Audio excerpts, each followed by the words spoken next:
Selamat pagi, Mbak. Selamat pagi, Kak. Perkenalkan, nama saya Digna Aulia. Kakaknya bisa panggil saya Nana gitu ya, senyamannya aja. Bisa perkenalan namanya dulu? Kalau saya Farah Dinanda Putri Yudhistina, biasanya dipanggil Dinan, dan sekarang jadi mahasiswa semester 5 di Universitas Negeri Malang sih, Kak. Semester 5 dengan Mbak Dinan gitu Iya. ya. Jurusan apa nih Mbak Dinan? Buat jurusannya di bimbingan dan konseling. Oke, baik. Kira-kira di sini Mbak Dinan sebelum datang ke sini udah sarapan atau belum? Sudah, Kak, alhamdulillah. Oke, udah sarapan. Pakai apa nih Mbak Dinan? Tadi sarapan sama telur dadar sih, Kak. Telur dadar. Kira-kira di sini Mbak Dinan merantau atau asli Malang nih? Di sini juga merantau gitu. Jadi kalau aslinya saya itu dari Probolinggo gitu. Oh, Probolinggo Iya. gitu. Merantaunya sendiri gitu. Ya, merantaunya sendiri. Gitu. Kalau Probolinggo ke Malang itu kira-kira berapa jam sih, Mbak? Kurang lebih kalau naik motor ya, Kak, biasanya tuh 2,5 jam sampai 3 jaman sih. Oh, agak lama ya. Iya.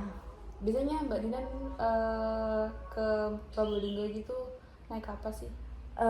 Kalau nggak naik bis ya kadang bawa motor sih, Kak, sama temen gitu. Oh, naik motor ya Mbak Dinan? Iya, Kak. Terus apakah Mbak Dinan kayak pernah kayak naik selain naik motor atau naik bis gitu? Pernah naik kereta, cuma kalau kan saya kabupaten gitu ya, Kak, jadi kalau kereta tuh akses dari kota mau ke rumahnya tuh harus dijemput gitu. Sedangkan kalau naik bis kan kayak bisa gitu pakai bis yang biasa, nanti tuh turun di depan rumah kayak gitu. Oh, sampai bisa depan rumah gitu? Iya, karena rumahnya masih di jalan raya besar gitu, Kak. Oke, baik-baik. Untuk Mbak Dinan nih kegiatan akhir-akhir ini bagaimana? Kalau akhir-akhir ini tuh kalau di rumah ya palingan cuman rebahan, main HP, kalau ada tugas yang ngerjain gitu ya, Kak. Cuman kalau di kuliah nih mungkin lagi disibukin sama tugas karena kan juga mahasiswa semester 5 gitu ya, Kak. Apalagi di kuliah sendiri nih ada yang namanya tuh matkul sempro gitu. Jadi seminar usulan skripsi. Jadi kita tuh kayak di semester 5 nih harus sempro gitu loh. Jadi kayak ya mungkin selain tugas-tugas di matkul-matkul yang memang tentang jurusan saya itu yang menurut saya berat, jadi masih diberatkan lagi sama tugas skripsinya ini gitu.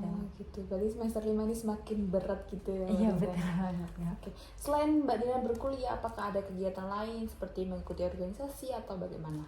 Kebetulan juga saya ngambil ini ya, Kak, ikut organisasi fakultas itu tuh spion duty. Jadi itu kayak menaungin olahraganya fakultas kayak gitu itu sih. Apakah Mbak Dinan baru join ke organisasi itu semester 5 atau sebelum-sebelum udah join? Ini udah jabatan kedua saya gitu. Jadi sudah menjabat 2 kali kayak gitu, dan jabatan terakhir sih. Habis itu demis gitu ya? Iya, betul, Kak. Apakah selain spion duty ya Mbak Dinan mengikuti organisasi lain? Kalau organisasi lain enggak ya, Kak, karena kalau awal-awal kuliah tuh pengennya saya tuh emang ngikutin organisasi mungkin 2 kalau nggak 3, tapi tetap tentang olahraga gitu. Cuman dari saya sendiri waktu awal di semester 2 itu ikut spion duty, saya tuh ngerasa kayak kok kayaknya berat banget ya baru satu organisasi. Jadi kayak mau nambah ikut UKM Univ tuh kayak udahlah fakultas aja, keteteran, apalagi kalau nambah yang Univ, jadi takutnya tambah keteteran gitu sih, Kak. Gitu. Tadi Mbak Dinan bilang yang olahraga gitu, berarti Mbak Dinan suka nih olahraga? Iya, kebetulan sukanya tuh tapi bukan di semua cabur gitu ya, Kak, tapi lebih ke volleynya aja kayak gitu. Oh, volley. Iya. Gitu. Berarti Mbak Dinan punya kemampuan untuk di volley gitu ya? Iya, betul, Kak. Apakah kemampuan volley ini udah Mbak Dinan asah dari lama atau kayak baru-baru ini gitu? Kalau lama mungkin bukan yang lama-lama banget, tapi SMP tuh cuman main-main aja yang memang bener-bener kayak aku tuh harus bisa. Itu tuh bener-bener ngasahnya tuh waktu SMA. Itu juga sampai sekarang jadinya. Berarti udah ditekuni gitu ya? Iya. Apakah Mbak Dinan sudah pernah mengikuti lomba-lomba kayak gitu? Kalau lomba-lomba mungkin cuman sampai di cuma di antara kabupaten kota aja kayak gitu sih, Kak. Nggak yang di luar kabupaten kota tuh masih belum. Gitu. Kira-kira di situ Mbak Dinan menang apa enggak? Kalau di situ tuh kalau yang cuman kabupaten aja itu tuh sempet menang, tapi kalau yang kota tuh enggak. Oh gitu. Berarti Mbak Dinan masih bisa nih ikut lomba-lomba di Eh, mungkin nasional gitu. Terus Kalau cuman ikutnya bisa kak, tapi ya. kalau menangnya itu yang enggak. Oke, baik. Berarti Mbak Dinan ini selain berkuliah juga mengikuti organisasi seperti itu. Iya betul. Kalau hobi nih, hobinya Mbak Dinan apa sih? Kalau hobi saya tuh selain suka volley kan juga termasuk hobi gitu ya kak. Palingan ini sih nonton film, atau mungkin kalau anak-anak zaman sekarang tuh mungkin kebanyakan nge-K-pop kayak gitu ya kak. Ya, K-pop. Berarti K-pop itu kalau saya tahu itu tentang Korea-Korea gitu Iya ya. betul. Oke, baik. Apakah di sini Mbak Dinan sudah pernah mengikuti sesi konseling? Kalau sesi konseling sendiri dulu tuh pernah kak, tapi kayak udah agak lama gitu. Oke, baik. Jadi saya jelaskan lagi ya gitu. Jadi di sesi konseling hari ini kita akan berlangsung selama kurang lebih 20 sampai 30 menit. Apakah Mbak Dinan bersedia? Bersedia kak. Oke, baik. Nah, di sini sesi konseling hari ini ada di mana ada asas kerahasiaan yang dimana Mbak Dinan tidak perlu khawatir kalau ceritanya Mbak Dinan ini kesebar kemana-mana, dan yang tahu itu hanya Mbak Dinan dan saya yang tahu gitu. Nah, selanjutnya ada keterbukaan yang dimana Mbak Dinan saya harap secara terbuka bercerita kepada saya gitu ya. Dan nah, apakah di sini Mbak Dinan datang secara sukarela? Iya kak, sukarela. Oke, baik. Untuk sesi konseling hari ini saya izin untuk mencatat ya demi sesi kelancaran sesi konseling hari ini. Iya kak. Apakah Mbak Dinan sudah siap? Sudah kak. Posisinya sudah nyaman atau Sudah, mau senden dulu atau istirahat dulu gitu? Sudah kak. Oke, baik. Bisa dimulai ya kita. Mbak Dinan, dapatkah Mbak Dinan menceritakan apa yang ingin diceritakan? Jadi bukan akhir-akhir ini ya kak, tapi memang mungkin selama kuliah ini gitu aja, saya tuh memang dari semester 1 sampai semester 4 kemarin itu tuh memang kalau berangkat kuliah tuh suka mepet, karena nggak tahu kenapa dari saya tuh kayak ya mau berusaha pagi pun tetap akhirnya tuh mepet gitu, entah yang mungkin leye-leye lah atau kayak intinya ada aja gitu yang bikin mepet gitu kak, buat sampai di kuliahnya, apalagi kalau berangkatnya tuh pagi gitu, itu jadi kayak males banget gitu yang buat bangun kayak gitu itu. Nah tapi waktu semester 5 di 2 atau 3 mingguan kemarin gitu ya kak, itu tuh saya kayak berusaha gitu loh untuk kayaknya kalau terlalu mepet juga capek ke akunya nggak sih, soalnya kayak buru-buru terus kayak gopo,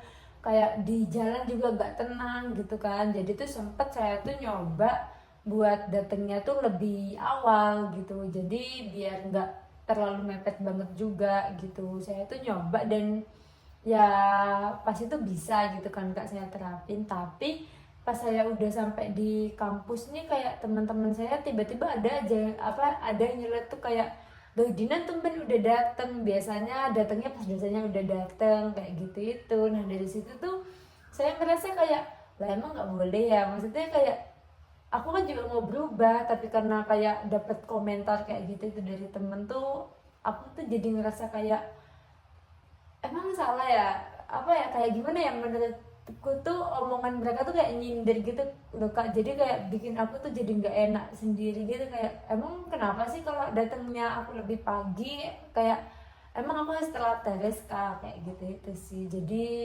akunya jadi sensi gitu sama mereka, sama omongan yang mereka lontarin waktu itu gitu. Baik. Saya dapat memahami apa yang Mbak Dinan bicarakan. Mbak Dinan ini merasa yang awalnya datangnya suka mepet, tapi yang sekarang sudah berusaha untuk datang lebih awal, tapi dikomentarin nih sama teman-teman Mbak Dinan, yang membuat Mbak Dinan ini merasa sensi sama teman-temannya seperti itu. Nah, kira-kira bagaimana sih perasaan Mbak Dinan waktu mendengar komentar atau omongan dari teman-temannya itu? Kalau dari perasaan saya sendiri ya kak, sebenarnya kayak saya tuh kecewa, saya tuh males, kayak kan aku udah berusaha gitu untuk berubah, tapi kenapa kalian malah dalam tanda kutip tuh bercanda seperti itu yang tambah bikin aku jadi males kayak gitu itu sih kak. Kecewa, malas gitu Iya. ya. Jadi komentar dari teman-temannya Mbak Dinan ini merasa Mbak Dinan usaha yang sudah Mbak Dinan usaha ini kayak merasa sia-sia seperti itu Iya ya. betul kak. Oke. Kalau misalkan nih Mbak Dinan menggambarkan situasi ini seperti sebuah cerita, apa kira-kira apa judulnya? Mungkin tentang seseorang yang udah berusaha tapi tetap mendapatkan komentar yang jelek kayak gitu itu ya kak. Seseorang yang sudah berusaha tapi mendapat komentar yang jelek seperti itu. Oke. Lalu dari mana Mbak Dinan mulai percaya nih bahwa Mbak Dinan ini memang bisa dibilang anak yang tidak bisa disiplin seperti itu? Karena kan memang dari awal mungkin saya tuh suka telat kayak gitu kak, dan apalagi kan dari komentar-komentar temen tuh kayak di tumben datangnya nggak telat, jadi ngerasa kayak oh berarti selama ini aku emang selalu telat ya, nggak pernah disiplin ya kayak gitu itu sih kak. Gitu. Oke. Lalu kalau misalkan teman-temannya Mbak Dinan ini tidak pernah bilang seperti itu gitu ya, apakah Mbak Dinan ini tetap akan berpikir seperti itu pada dirinya Mbak Dinan? Kalau dari teman-teman nggak bilang kayak gitu, nggak ngomentarin aku kayak melabelin aku kayak gitu ya kak. Dari aku kayaknya nggak ada deh pikiran kayak gitu, karena kan juga kembali ke awal kayak aku tuh merasa seperti itu karena komentar dari teman-teman yang kasih ke aku kayak gitu. Seperti itu. Jadi bisa dibilang kata-kata atau komentar dari teman-temannya nih punya pengaruh besar ya sama cara memandang dirinya Mbak Dinan gitu ya. Iya kak, benar. Oke, baik. Lalu kalau kita lihat lebih dalam nih, menurut Mbak Dinan apa sih maksud ketika teman-temannya itu bilang seperti itu?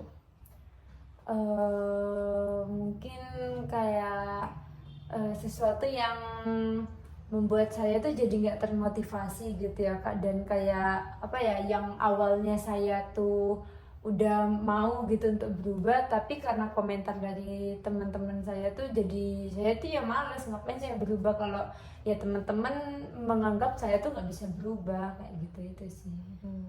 Baik, saya memahami apa yang Mbak Dinan rasakan.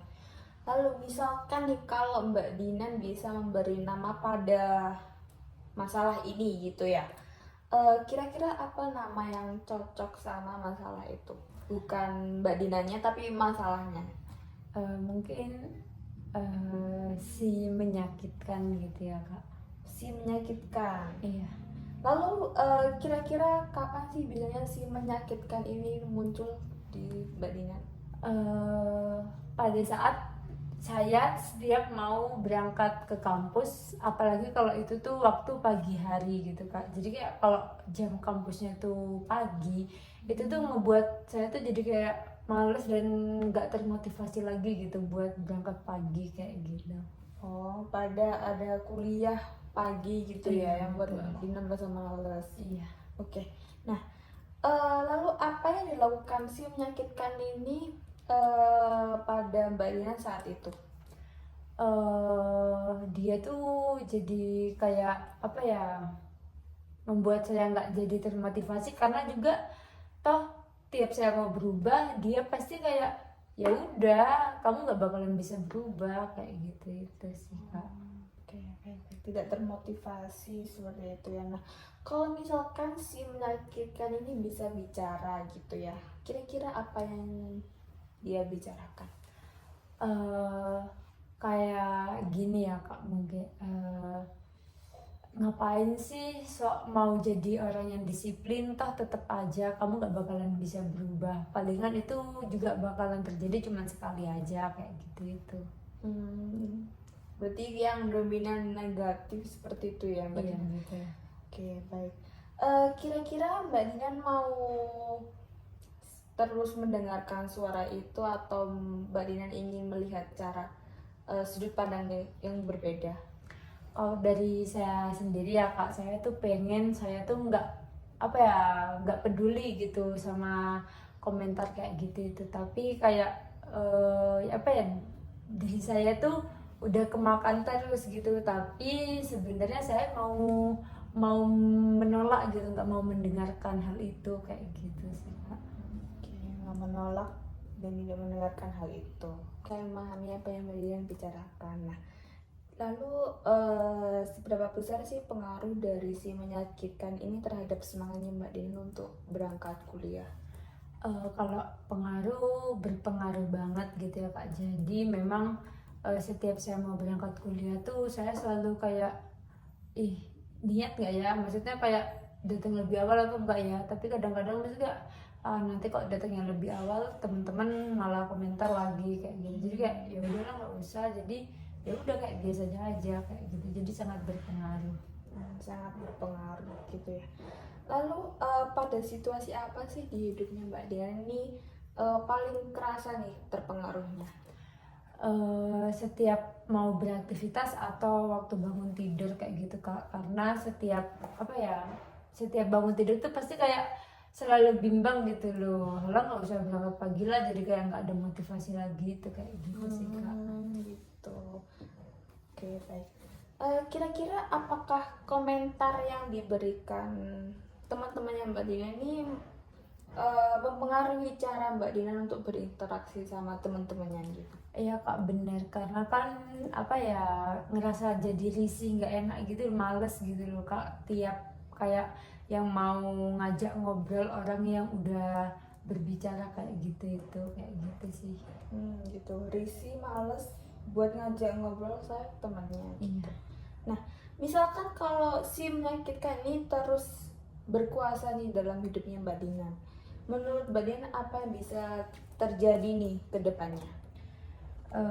Mungkin dari saya sendiri jadi ngerasa nggak ada motivasi gitu ya Kak. Terus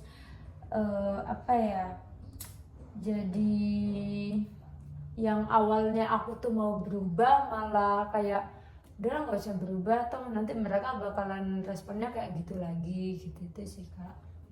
Nggak ada motivasi. Baik-baik, saya memahami apa yang Mbak Dina bicarakan. Di sini kira-kira ada nggak sih di mana ada waktu ketika si menyakitkan ini tuh tidak berhasil pengaruhi hidupnya Mbak Dina? Pernah sih Kak, waktu, tapi bukan di semester 5 ini, jadi kayak di semester 2 dulu tuh sempet juga gitu, saya tuh berangkat pagi kayak gitu, dan ada nih kan pasti yang nyeletuk kayak gitu tuh, Ben berangkat pagi kayak gitu itu. Nah, dari aku pribadi kayak ngerasa halah ya udahlah, biarin, nggak usah dipikirin juga, ngapain aku pikirin kayak gitu itu sih. Berarti ada sempet saat semester 2 gitu ya. Iya betul. Nah, lalu di sini apa yang Mbak Dina rasakan saat itu? Yang aku rasain waktu itu kayak ya aku berusaha buat gak peduli gitu Kak, karena aku mau mencoba gitu untuk fokus kayak ke tujuanku, kayak aku tuh mau buktiin kalau aku tuh bisa disiplin gitu tanpa harus mungkin memikirkan omongan mereka kayak gitu. Tapi meskipun setelah itu sempat gagal lagi kayak gitu sih. Oke, baik. Menurut Mbak Dina sendiri nih, apa yang membuat Mbak Dina nih merasa bisa menahan diri untuk tidak terpengaruh waktu itu? Karena ya itu Kak, lebih aku mau berusaha gitu, dan mau kayak aku mau buktiin kalau aku tuh mau berubah kayak gitu itu sih. Baik-baik. Jadi Mbak Dina ini masih punya kemampuan untuk milih nih mana yang lebih komentar mana yang lebih layak untuk didengar seperti itu. Iya betul Kak. Oke, baik. Nah, misalkan Mbak Dina di sini mau menulis ulang ceritanya Mbak Dina, bukan sebagai misalkan anak yang suka telat, yang tidak disiplin. Nah, tapi versi terbarunya, kira-kira Mbak Dina ingin dikenal sebagai siapa?